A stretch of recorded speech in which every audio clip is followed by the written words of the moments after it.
Hey Bears fans, breaking from Hallis Hall, a very specific plan to weaponize Chicago's pass rush for the stretch run just stepped from if to how. I'm not here to toss rumors. I'm here to show you the blueprint the front office is actually weighing, why it fits our defense, how the money lands without tripping over the cap, and what the film says about the role this move would unlock. Stick with me, because I'll lay out the problem we need to solve, the timing, the price range that's realistic, and the on-field payoff. And then, I'll give you the name. When it lands, it'll make sense. Here's the honest read on our defense right now. We've got a true tone setter off the edge in Montez Sweat. He wins early in the rep, he collapses pockets late, and he changes how offenses set protections. Behind him, we have workers. Guys who play their role, set edges, rush in waves, but when teams slide the center to Sweat and chip with a back or tight end, we need another closer who can turn 3rd and 7 into a punt without sending the house. It's the same small gap that shows up every November for playoff teams. Can you create heat with 4 when everyone in the stadium knows you're rushing 4? That's where the profile comes in. We're talking about a long, 6'5" edge with closing burst, a violent long arm and inside counter when tackles overset, and enough scheme versatility to align wide at a 9, fold into loaded fronts, or loop inside on T&E games. Not a brand billboard, a down-to-down problem. Snap 1, set the edge and squeeze the C-gap. Snap 2, stalk the quarterback's up step with a ghost move. Snap 3, slant inside and meet the guard on the logo. The goal isn't a sack headline. The goal is a game script that favors Caleb Williams by handing him 2 extra possessions a Sunday. Zoom out to the calendar. The trade deadline on November 4th isn't a rumor mill. It's a leverage clock. Buyers with clear needs move today, not on deadline morning. Chicago's need is exact. Add a situational finisher who can play 35 to 45 snaps, keep Sweat fresh into December, and give the third down package teeth without exposing the back end. The target also has to be contract sane. Final year or near final year money you can absorb cleanly with no long-term dead weight. Before I say the name, let's talk fit with our structure. In 4-man rush, we're at our best when we can rush a shade, a wide end, and use movement to pry open B gaps. The player I'm pointing to thrives in those games. He converts speed to power on the tackle's outside shoulder, then snaps back inside when the guard panics. He understands rush lanes, huge point here, and doesn't flush quarterbacks into scramble lanes that gas the defense. He's not a win or lose big rusher. He stacks pressure after pressure until a mistake shows up.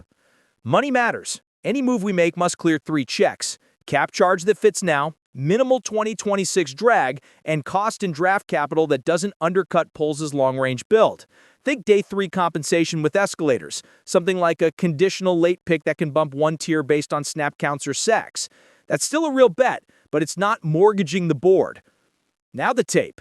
Over the last 2 seasons, this player produced double-digit sacks combined, plus a steady pressure rate that shows up even when box scores don't. This year, he started fast again, winning on quick counters and cleaning up extended plays. The length shows in finishing range. Quarterbacks think they've stepped away, and suddenly the arm is on the shoulder, the ball is out, and it's 4th down. He's also coachable in games and stunts. You see him sell the upfield track, plant, and hit the inside loop on a dime. Let's bring it home to Chicago's personnel. Picture a 3rd and 8 package with Sweat on the offensive right, this new piece on the left, Gervon Dexter in the B-gap ready to drive, and a speed interior next to him to run T&E. We sugar the A-gaps with a mug look, rotate late to 2 high, and let the front do the work. If the protection slides to Sweat, the new piece goes one-on-one against a left tackle on an island. If the tight end chips outside, we spike him inside and make the guard choose wrong. The ball has to come out on time, and that's when your young corners jump routes. There's also a run game dividend. This player can wrong-arm pullers, force bounce, and finish when backs try to cut inside a down block. He's not just a 3rd down mercenary. On 1st down, he'll squeeze the C-gap, flatten the track, and set up 2nd and long where the whole playbook tilts your way. That matters in the NFC North, where November is about body blows and field position. All right, here's the name. Arden Key, edge rusher for the Tennessee Titans. Why Key? 3 reasons that align with what the Bears actually need. First, role. Key's best self is a movable, high-motor closer who thrives in 35 to 45 snap workloads where he can hunt matchups. He plays standing or with a hand down, survives on both edges, and excels in loaded fronts where stunts do the talking. Second, timing. He's in a contract spot that makes sense for a contender to rent without long-term handcuffs, and for a seller to convert into picks if they're retooling. Third, price. He's not in the too premium picks aisle. He lives in that smart shopper tier where cap-disciplined teams find value that matters in January.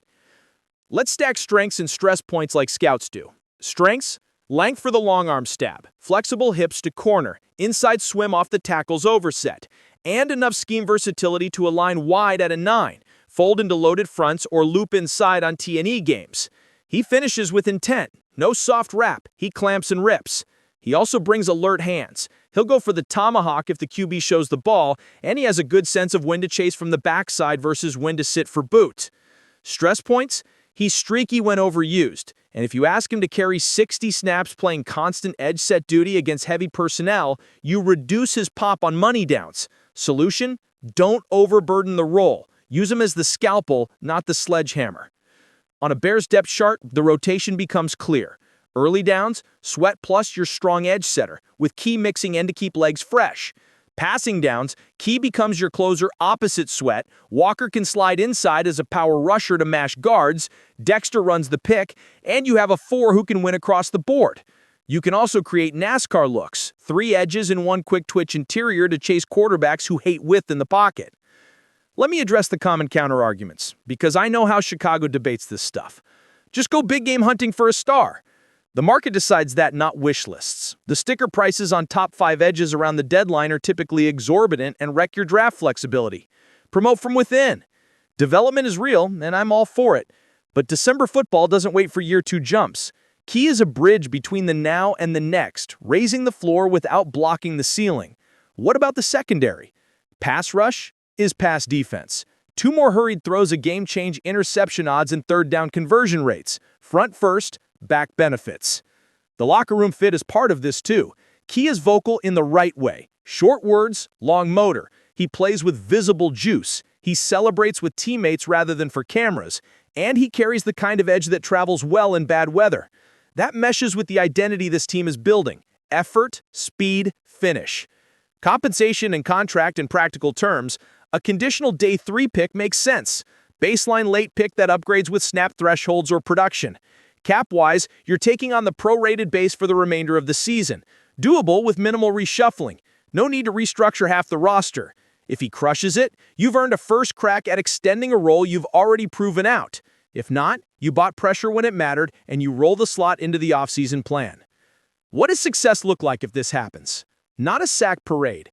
It's a persistent squeeze. 5 or 6 pressures in games that were coin flips, 1 strip sack in a division tilt, 2 third down stops that flip field position, and a handful of snaps where quarterbacks turtle on the second hitch because the pocket collapses from both sides.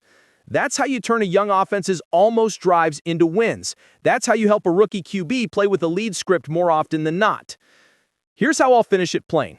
Chicago needs 1 more closer on the edge to align the front with the standard the offense is chasing. Arden Key checks the boxes that matter: role, price, timing.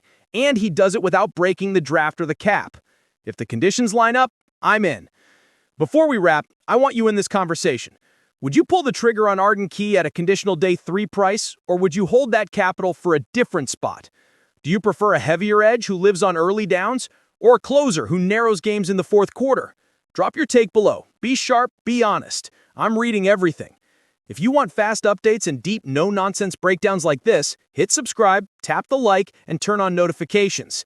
This is Bears News Fan Report, and I'll keep bringing the real football talk. Not noise, not fluff, so you're ready when the front office makes its move.